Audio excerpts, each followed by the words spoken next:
कृष्णाय वासुदेवाय हरे परमात्मने प्रणतक्लेशनाशाय गोविंदाय नमो नमः। जय श्री कृष्ण। ओम नमो भगवते वासुदेवाय। प्रिय भक्तगणों, आइए सुनते ही श्री विष्णु महापुराण की कथा। श्री पराशर जी बोले, एक दिन बलराम और कृष्ण साथ साथ गौ चराते अति रमणीय तालवन में आए। उस दिव्य तालवन में धैनुक नामक एक गधे के आकार वाला दैत्य मृग मांस का आहार करता हुआ सदा रहा करता था।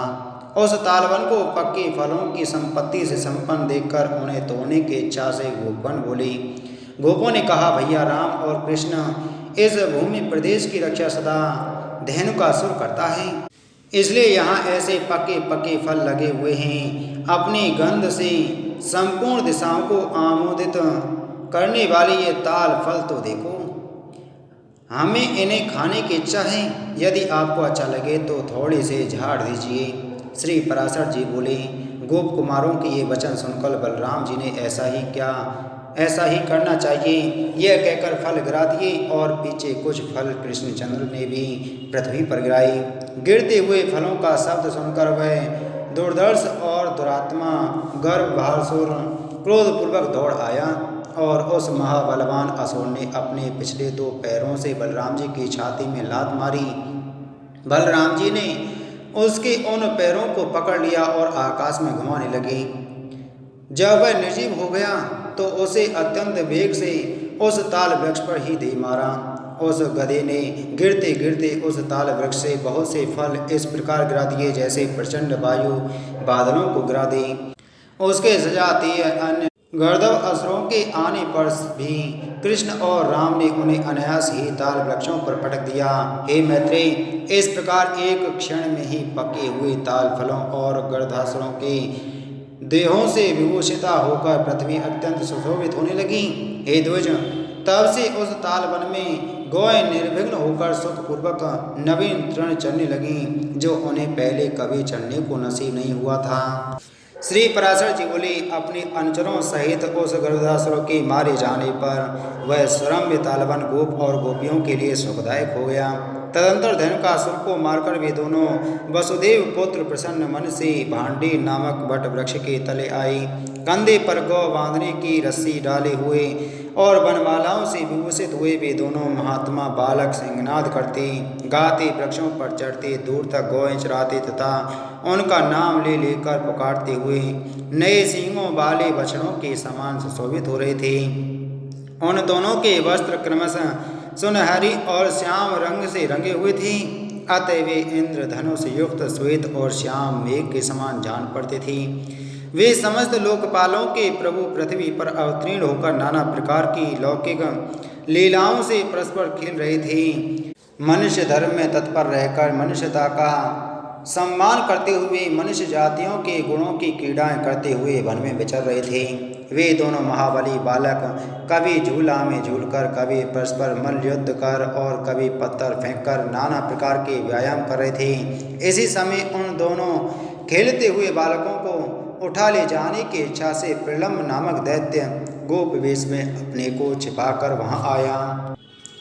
दानव श्रेष्ठ प्रलम्ब मनुष्य न होने पर भी मनुष्य रूप धारण कर निसंशक्त भाव से उन बालकों के बीच घुस गया।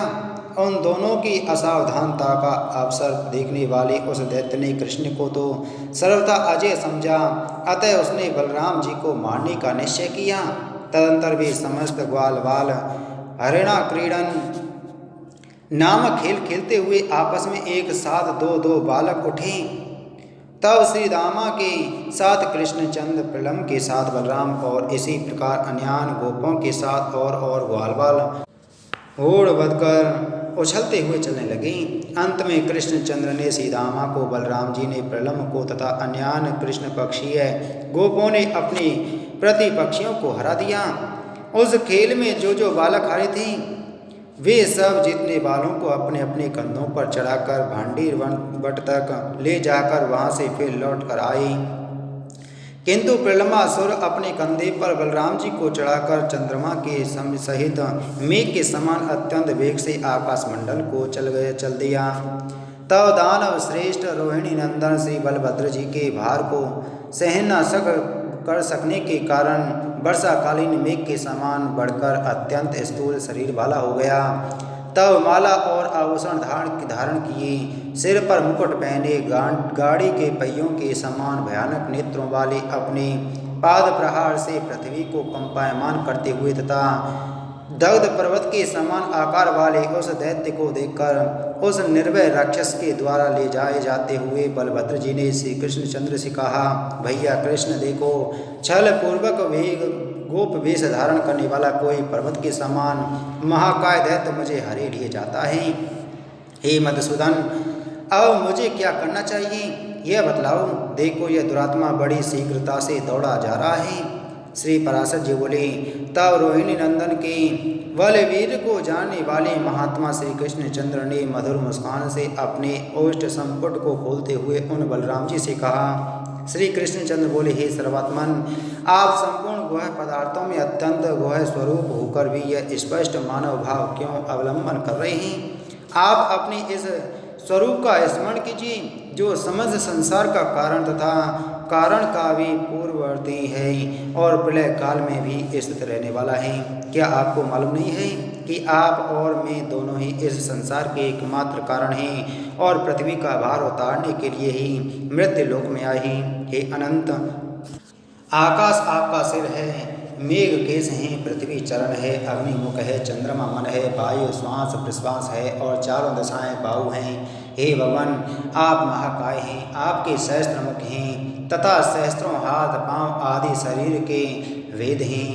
आप सहस्त्रों ब्रह्माओं के आदि कारण हैं। मुनिजन आपका सहस्त्रों प्रकार वर्णन करते हैं। आपके दिव्य रूप को आपके अतिरिक्त और कोई नहीं जानता, अतः समस्त देवगण आपके अवतार रूप की ही उपासना करते हैं। क्या आपको विदित नहीं है कि अंत में यह संपूर्ण विश्व आप ही में लीन हो जाता है? हे अनंत मूर्ते, आप ही से धारण की हुई यह पृथ्वी संपूर्ण चराचर विश्व को धारण करती है। हे अज, निमेष आदि काल स्वरूप आप ही कृत युग आदि वेदों से इस जगत का ग्रास करते हैं। जिस प्रकार गढ़नावल से पिया हुआ जल वायु द्वारा हिमालय तक पहुँचाने जाने पर हिम का रूप धारण कर लेता है और फिर सूर्य किरणों द्वारा संयोग होने से जल रूप हो जाता है, उसी प्रकार है यह संपूर्ण जगत रुद्र आदि रूप से आप ही के द्वारा विनष्ट होकर आप परमेश्वर के ही अधीन रहता है और फिर प्रत्येक कल्प में आपके हिरण्यगर्भ रूप से सृष्टि रचना में प्रवृत्त होने पर यह विराट रूप से स्थूल जगत रूप हो जाता है। हे विश्वात्मन, आप और मैं दोनों ही इस जगत के एकमात्र कारण हैं। संसार के हित के लिए ही हमने भिन्न भिन्न रूप धारण किए हैं। अतः अमेय आत्मन, आप अपने स्वरूप को स्मरण कीजिए और मनुष्य भाव का ही अवलंबन कर इस दैत्य को मारकर बंधुजनों का हित साधन कीजिए। श्री पराशर जी बोले, हे विप्र, महात्मा कृष्णचंद्र द्वारा इस प्रकार स्मरण कराए जाने पर महाबलवान बलराम जी हंसते हुए प्रलंबासुर को पीड़ित करने लगे। उन्होंने क्रोध से नेत्र लाल करके उसके मस्तक पर एक घूंसा मारा, जिसकी चोट से उस दैत्य के दोनों नेत्र बाहर निकल आए। तदंतर वह दैत्य श्रेष्ठ मगज मस्तिष्क फट जाने पर मुख से रक्त वमन करता हुआ पृथ्वी पर गिर पड़ा और मर गया। अद्भुत कर्मा बलराम जी द्वारा प्रलंबासुर को मरा हुआ देखकर गोपगण प्रसन्न होकर साधु साधु कहते हुए उनकी प्रशंसा करने लगे। प्रलंबासुर के मारे जाने पर बलराम जी गोपों द्वारा प्रशंसित होते हुए श्री कृष्णचंद्र के साथ गोकुल में लौट आए।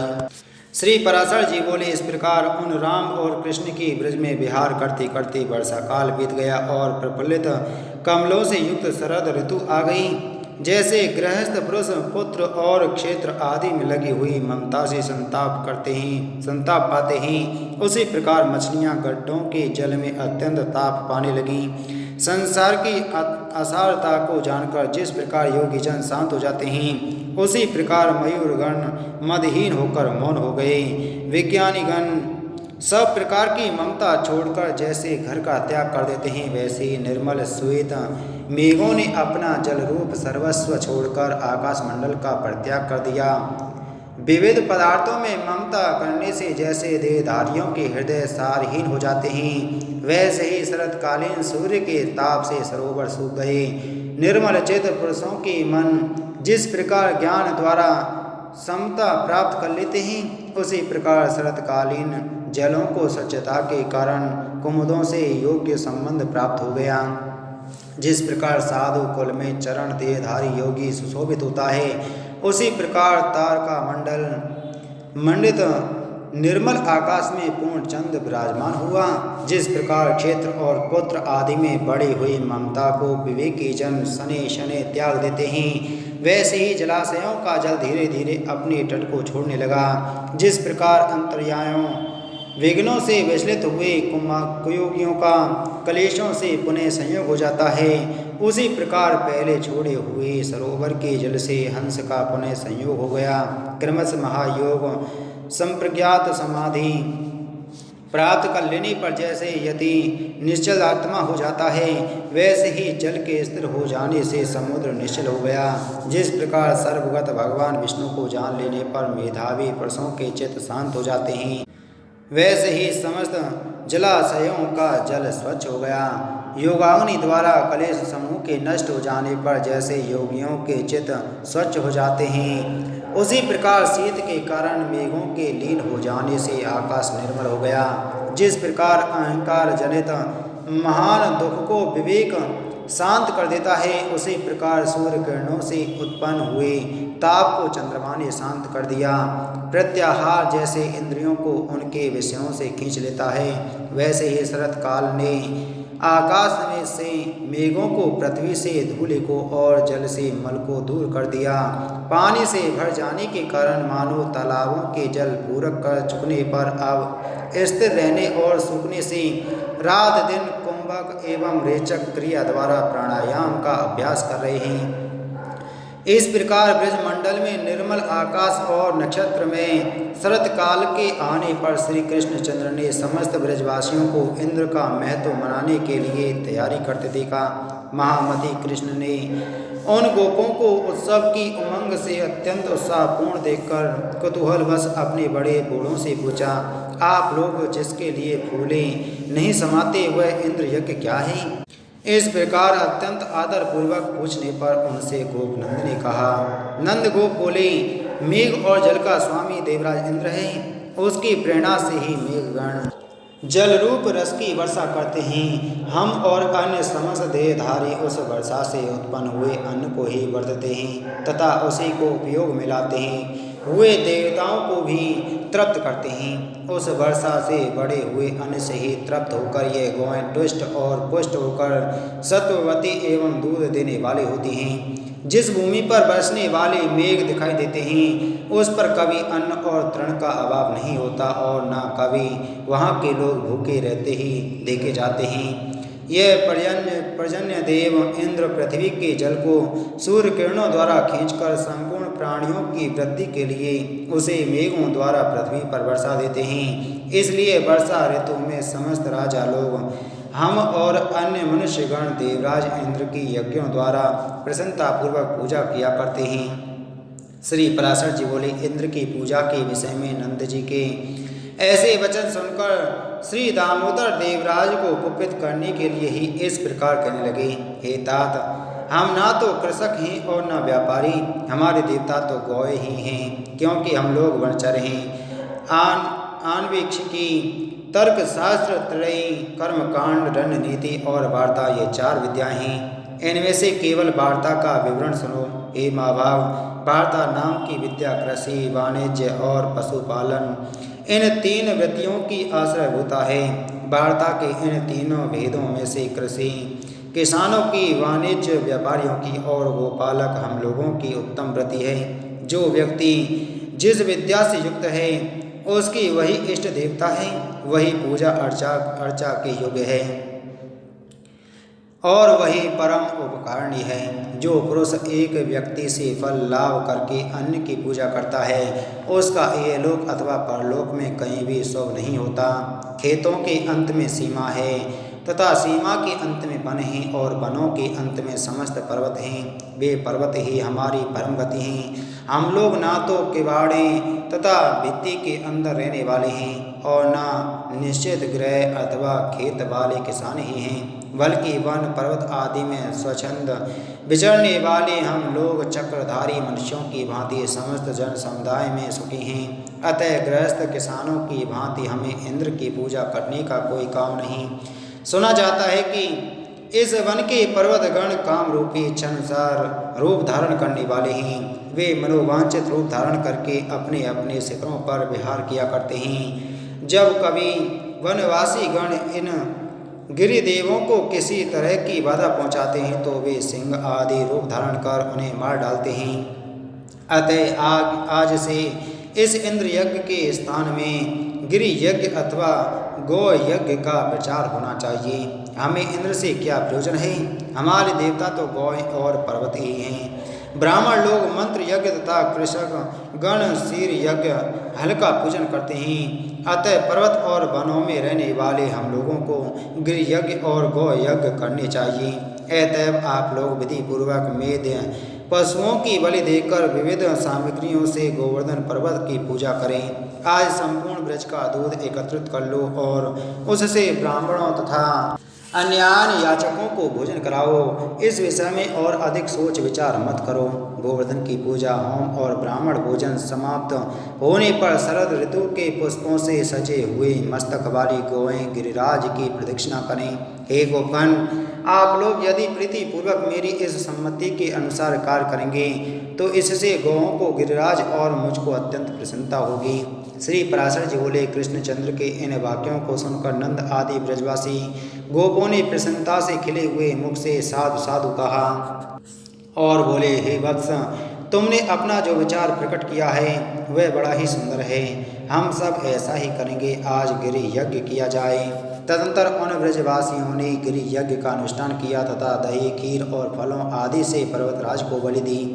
सैकड़ों हजारों ब्राह्मणों को भोजन कराया तथा पुष्पार्चित गौओं को और जलधर के समान गर्जने वाले सांडों ने गोवर्धन की परिक्रमा की।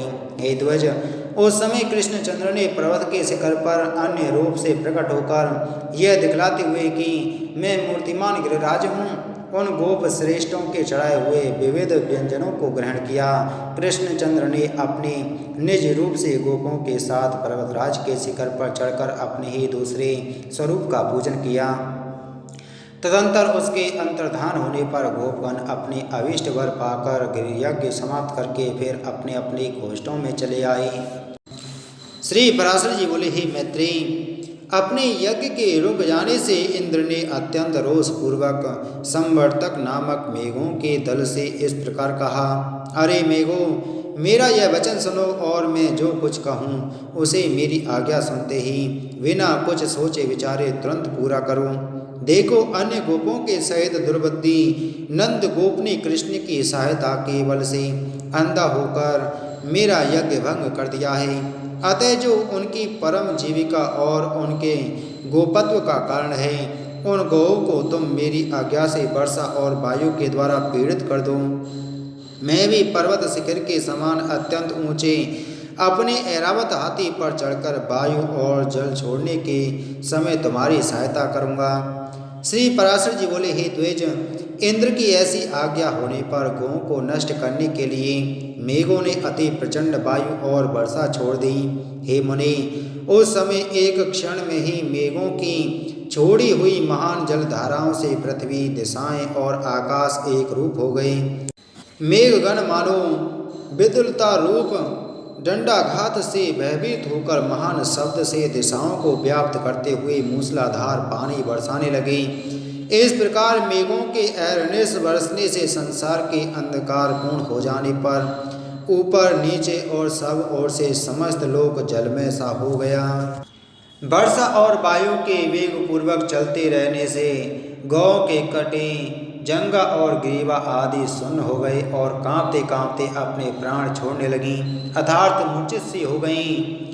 हे महामुनि, कोई गौएं तो अपने बछड़ों को अपने नीचे छिपाए खड़ी रहीं और कोई जल के वेग से वत्सहीना हो गईं। वायु से कांपते हुए दीन वदन बछड़े मानो व्याकुल होकर मंद स्वर से कृष्णचंद्र से रक्षा करो ऐसा कहने लगे।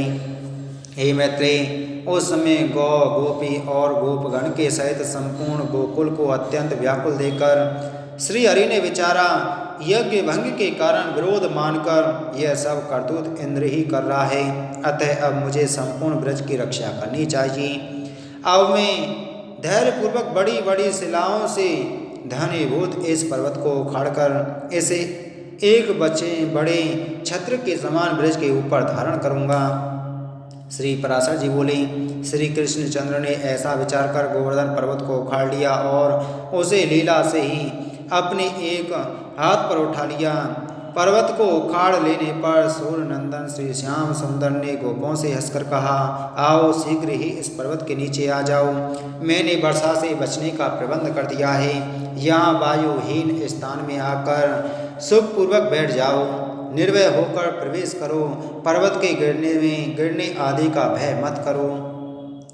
श्री कृष्णचंद्र के ऐसा कहने पर जल की धाराओं से पीड़ित गोप और गोपी अपने बर्तन भांडों को बछड़ों में छकड़ों में रखकर गोओं के साथ पर्वत के नीचे चले गई। ब्रजवासियों द्वारा हर्ष और विस्मय पूर्वक टकटकी लगाकर देखे जाते हुए श्री कृष्णचंद्र भी गिरिराज को अत्यंत निश्चलता पूर्वक धारण किए रहे। जो प्रीति पूर्वक आंखें फाड़कर देख रहे थे, उन हर्षित चित गोप और गोपियों से अपने चरितों का स्तवन होते हुए श्री कृष्णचंद्र पर्वत को धारण किए रहे। हे विप्र, गोपों के नाशकर्ता इंद्र की प्रेरणा से नंद जी के गोकुल में 7 रात्रि तक महाभयंकर मेघ बरसते रहे, किंतु जब श्री कृष्णचंद्र ने पर्वत धारण कर गोकुल की रक्षा की तो अपनी प्रतिज्ञा व्यर्थ हो जाने से इंद्र ने मेघों को रोक दिया। आकाश के मेघहीन हो जाने से इंद्र की प्रतिज्ञा भंग हो जाने पर समस्त गोकुलवासी वहां से निकलकर प्रसन्नतापूर्वक फिर अपने अपने स्थानों पर आ गए और श्री कृष्णचंद्र भी उन ब्रजवासियों की विस्मय पूर्वक देखते देखते गिरिराज गोवर्धन को अपने स्थान पर रख दिया।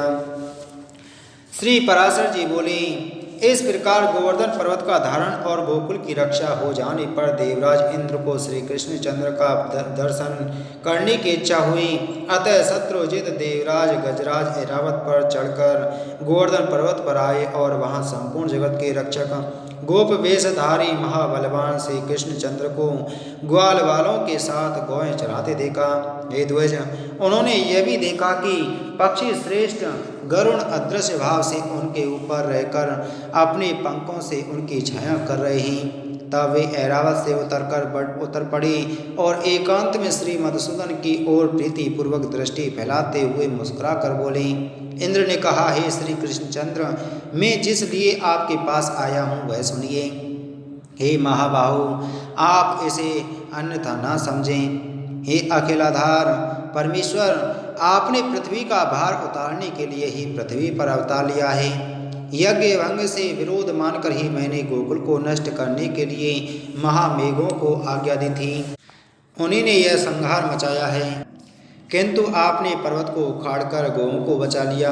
हे वीर, आपके इस अद्भुत कर्म से मैं अति प्रसन्न हूँ। हे कृष्ण, आपने जो अपने एक हाथ पर गोवर्धन धारण किया है, इससे मैं देवताओं का प्रयोजन आपके द्वारा सिद्ध हुआ ही समझता हूँ।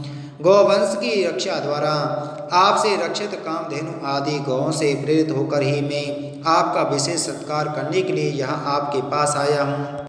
हे कृष्ण, अब मैं गौओं के वाक्यानुसार ही आपका उपेंद्र पद पर अभिषेक करूँगा तथा आप गौओं के इंद्र स्वामी हैं, इसलिए आपका नाम गोविंद भी होगा। श्री पराशर जी बोले, तदंतर इंद्र ने अपने वाहन गजराज ऐरावत का घंटा लिया और उसमें पवित्र जल भरकर उससे श्री कृष्णचंद्र का अभिषेक किया। श्री कृष्णचंद्र का अभिषेक होते समय गौ ने तुरंत ही अपने स्तनों से टपकते हुए दुग्ध से पृथ्वी को भिगो दिया। इस प्रकार गौओं के कथानुसार श्री जनार्दन को उपेंद्र पद पर अभिषिक्त कर सचिपति इंद्र ने पुनः प्रीति और विनय पूर्वक कहा, हे महाभाग, आप यह तो मैंने गौओं का वचन पूरा किया। अब पृथ्वी के भार उतारने की इच्छा से मैं आपसे जो कुछ और निवेदन करता हूँ वह भी सुनिए। हे पृथ्वीधर, हे पुरुष सिंह, अर्जुन नामक मेरे अंश से पृथ्वी पर अवतार लिया है। आप कृपा करके उसकी सर्वदा रक्षा करें। हे मधुसूदन, वह वीर पृथ्वी का भार उतारने में आपका साथ देगा, अतः आप उसकी अपने शरीर के समान ही रक्षा करें। श्री भगवान बोले, भरत वंश में प्रथा के पुत्र अर्जुन ने तुम्हारे अंश से अवतार लिया है, यह मैं जानता हूँ। मैं जब तक पृथ्वी पर रहूँगा उसकी रक्षा करूँगा। हे शत्रुसूदन देवेंद्र, मैं जब तक मही तल पर रहूँगा तब तक अर्जुन को युद्ध में कोई भी ना जीत सकेगा। हे देवेंद्र, विशाल भुजाओं वाला कंस नामक दैत्य, अरिष्टासुर, केसी, कुवलयापीड़ और नरकासुर आदि अन्यान्य दैत्यों का नाश होने पर यहाँ महाभारत युद्ध होगा। हे सहस्त्राक्ष, उसी समय पृथ्वी का भार उतरा हुआ समझना। अब तुम प्रसन्नतापूर्वक जाओ। अपने पुत्र अर्जुन के लिए तुम किसी प्रकार की चिंता मत करो। मेरे रहते हुए अर्जुन का कोई भी शत्रु सफल न हो सकेगा। अर्जुन के लिए ही मैं महाभारत के अंत में युधिष्ठिर आदि समस्त पांडवों को अक्षय शरीर से कुंती को दूंगा। श्री पराशर जी बोले, कृष्णचंद्र के ऐसा कहने पर देवराज इंद्र उनका आलिंगन कर ऐरावत हाथी पर आरूढ़ हो स्वर्ग को चले गए। तदंतर कृष्णचंद्र भी गोपियों के दृष्टिपात से पवित्र हुए मार्ग द्वारा गोप कुमारों और गौओं के साथ ब्रज को लौट आए। श्री पराशर जी बोली, इंद्र के चले जाने पर लीला विहारी श्री कृष्णचंद्र को बिना प्रयास ही गोवर्धन पर्वत धारण करते देख गोपगण उनसे प्रीतिपूर्वक बोली, हे भगवान, हे महाभाग, आपने गिरिराज को धारण कर हमारी और गौओं की इस महान भय से रक्षा की है। हे तात, कहाँ आपकी यह अनुपम बाल लीला, कहाँ निंदित गोप जाति और कहाँ ये दिव्य कर्म, यह सब क्या है? कृपया हमें बतलाइए। आपने यमुना जल में काले नाग का दमन किया, देनकासुर को मारा और फिर यह गोवर्धन पर्वत धारण किया। आपके इस अद्भुत कर्मों से हमारे चित्त में बड़ी शंका हो रही है। हे अति अमित विक्रम, हम भगवान हरि के चरणों की शपथ करके आपसे सच सच कहते हैं कि आपके ऐसे बलवीर को देखकर हम आपको मनुष्य नहीं मान सकते। हे केशव, स्त्री और बालकों के सहित सभी ब्रजवासियों की आप पर अत्यंत प्रीति है। आपका यह कर्म तो देवताओं के लिए भी दुष्कर है। हे कृष्ण, आपकी यह बाल्यावस्था, विचित्र बलवीर और हम जैसे नीच पुरुषों में जन्म लेना, हे अम्यात्मन, ये सब बातें विचार करने पर हमें शंका में डाल देती हैं। आप देवता हो, दानव हो, यक्ष हो अथवा गंधर्व हो, इन बातों का विचार करने से हमें क्या प्रयोजन है? हमारे तो आप बंधु ही हैं, अतः आपको नमस्कार है। श्री पराशर जी बोले, गोपगणों के ऐसा कहने पर महामती कृष्णचंद्र कुछ देर तक चुप रहे और फिर कुछ प्रणयजन्य कोपपूर्वक इस प्रकार कहने लगी। श्री भगवान ने कहा, हे गोपगण, यदि आप लोगों को मेरे संबंध में किसी प्रकार की लज्जा ना हो तो मैं आप लोगों से प्रशंसनीय हूँ। इस बात का विचार करने की भी क्या आवश्यकता है? यदि मुझ में आपकी प्रीति है और यदि मैं आपकी प्रशंसा का पात्र हूँ तो आप लोग मुझ में बांधव बुद्धि ही करें। मैं ना देव हूँ, ना गंधर्व हूँ, ना यक्ष हूँ और ना दानव हूँ। मैं तो आपके बांधव रूप से ही उत्पन्न हुआ हूँ। आप लोगों को इस विषय में और कुछ विचार न करना चाहिए। श्री पराशर जी बोले, हे महाभाग, श्री हरि के प्रणय कोप युक्त होकर कहे हुए इन वाक्यों को सुनकर वे समस्त गोपगण चुपचाप वन को चले गए। तब श्री कृष्णचंद्र ने निर्मल आकाश, सरसचंद्र की चंद्रिका और दिशाओं को सुरभित करने वाली विकसित कुमुदनी तथा वनखंडी को मुखर मधुकरों से मनोहर देखकर गोपियों के साथ रमण करने की इच्छा की। उस समय बलराम जी के बिना ही श्री मुरली मनोहर स्त्रियों को प्रिय लगने वाला अत्यंत मधुर, अस्फुट एवं मृदुल पद ऊंचे और धीमे स्वर से गाने लगे। उनकी उस सुरम्य गीत ध्वनि को सुनकर गोपियां अपने अपने घरों को छोड़कर तत्काल वहाँ जहाँ श्री मधुसूदन थे वहाँ चली आईं। वहाँ आकर कोई गोपी तो उनके स्वर में स्वर मिलाकर धीरे धीरे गाने लगी और कोई मन ही मन उन्हीं का स्मरण करने लगी। कोई हे कृष्ण ऐसा कहती हुई लज्जावश संकुचित हो गईं और कोई प्रेमोन्मादिनी होकर तुरंत उनके पास जा खड़ी हुई। कोई गोपी बाहर गुरुजनों को देखकर अपने घर में ही रहकर आंख मूंद कर तन्मय भाव से श्री गोविंद का ध्यान करने लगी तथा कोई गोप कुमारी जगत के कारण पर ब्रह्म स्वरूप श्री कृष्णचंद्र का चिंतन करते करते मूर्छा अवस्था में प्राण पान के रुक जाने से मुक्त हो गई, क्योंकि भगवत ध्यान के विमल आह्लाद से उनकी समस्त पुण्य राशि क्षीण हो गई और भगवान की अप्राप्ति के महान दुख से उसके समस्त पाप लीन हो गए थे। गोपियों से घिरे हुए रासारम्य रूप रस के लिए उत्कंठित श्री गोविंद ने उस सरसचंद्र सुशोभिता रात्रि को रास करके सम्मानित किया। उस समय भगवान कृष्ण के अन्यंत्र चले जाने पर कृष्ण चेष्टा के अधीन हुई गोपियां यूथ बनाकर वृंदावन के अंदर विचरने लगीं। कृष्ण में निबद्ध चेत हुई वे ब्रजांगनाएं परस्पर इस प्रकार वार्तालाप करने लगीं। उनमें से एक गोपी कहती थी, मैं ही कृष्ण हूँ, देखो कैसे सुंदर चाल से चलता हूँ, तनिक मेरी गति तो देखो। दूसरी कहती, कृष्ण तो मैं हूँ, आहा मेरा गाना तो सुनो। कोई अन्य गोपी बुझाएं ठोक कर बोलती उठती, अरे दुष्ट कालिया मैं कृष्ण हूँ, तनिक ठहर जा। ऐसा कहकर वह कृष्ण के सारे चरित्रों का लीला पूर्वक अनुकरण करने लगती। कोई और गोपी कहने लगती, अरे गोपगण मैंने गोवर्धन धारण कर लिया है, तुम वर्षा से मत डरो, निशंक होकर इसके नीचे आकर बैठ जाओ। कोई दूसरी गोपी कृष्ण लीलाओं का अनुकरण करती हुई बोलने लगती, मैंने धनुकासुर को मार दिया है, अब यहाँ गोएं स्वच्छंद होकर विचरें। इस प्रकार समस्त गोपियाँ श्री कृष्णचंद्र की नाना प्रकार की चेष्टाओं में व्यग्न होकर साथ साथ अति सुरम्य वृंदावन के अंदर विचरने लगीं।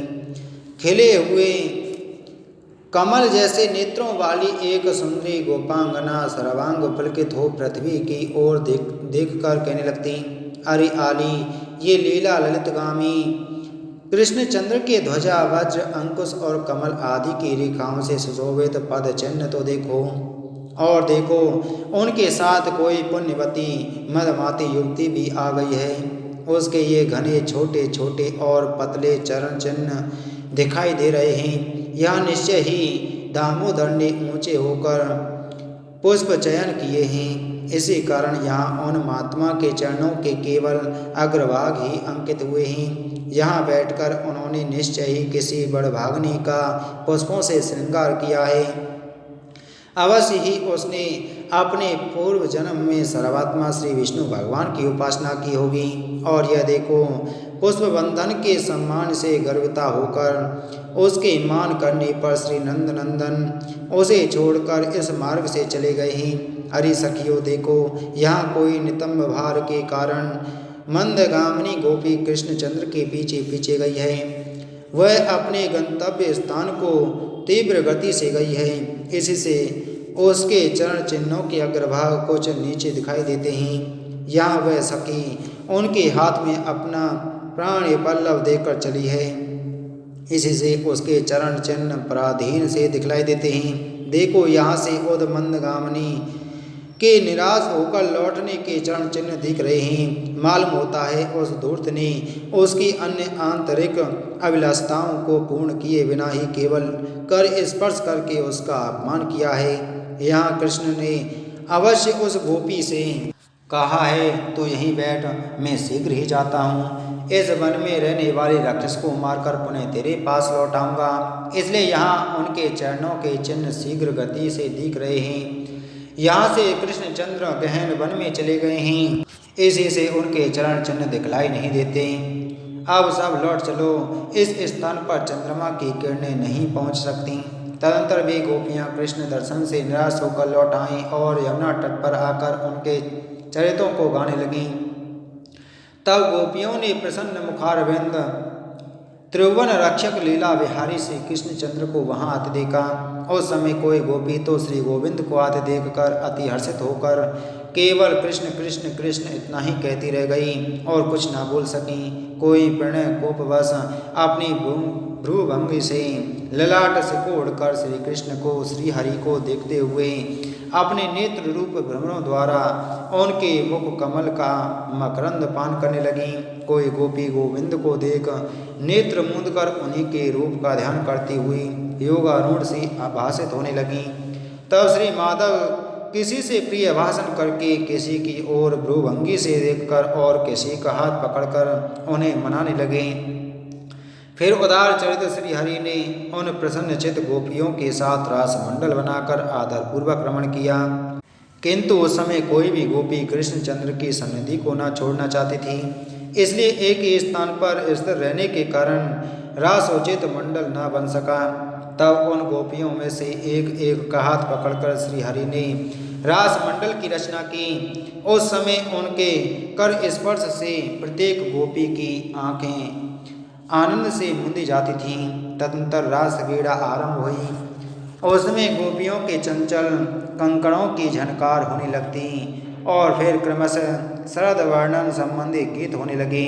उस समय कृष्णचंद्र, चंद्रमा, चंद्रिका और कुमुदवन संबंधी गान करने लगे, किंतु गोपियों ने तो बारंबार केवल कृष्ण नाम का ही गान किया। फिर एक गोपी ने नृत्य करते करते थककर चंचल कंकन की झनकार से युक्त अपनी बाहुलता श्री मधुसूदन के गले में डाल दी। किसी निपुण गोपी ने भगवान के गान की प्रशंसा करने के बहाने भुजा फैलाकर श्री मधुसूदन को आलिंगन करके चूम लिया। श्री हरि की भुजाएं गोपियों के कपोलों का चुंबन पाकर उन कपोलों में पुलकावली रूप धान्य की उत्पत्ति के लिए स्वेद रूप जल के मेघ बन गए। कृष्णचंद्र जितने उच्च स्वर से रासोचित गान कर गाते थे, उससे दूने शब्दों से गोपियां धन्य कृष्ण की ही ध्वनि लगा रही थीं। भगवान के आगे जाने पर गोपियां उनके पीछे जाती और लौटने पर सामने चलती। इस प्रकार वे अनुलोम और प्रतिलोम गति से श्री हरि का साथ देती थीं। श्री मधुसूदन भी गोपियों के साथ इस प्रकार रास क्रीड़ा कर रहे थे कि उनके बिना एक क्षण भी गोपियों को करोड़ों वर्षों के समान बीतता था। वे रासिक गोपांगनाएं पति, माता, पिता और भ्राता आदि के रोकने पर भी रात्रि में श्री श्याम सुंदर के साथ विहार करती थीं। शत्रुहंता अमेय आत्मा श्री मधुसूदन भी अपनी किशोरावस्था का मान करते हुए रात्रि के समय उनके साथ रमण करते थे। वे सर्वव्यापी ईश्वर श्री कृष्णचंद्र गोपियों में, उनके पतियों में तथा समस्त प्राणियों में आत्म स्वरूप से वायु के समान व्याप्त थे।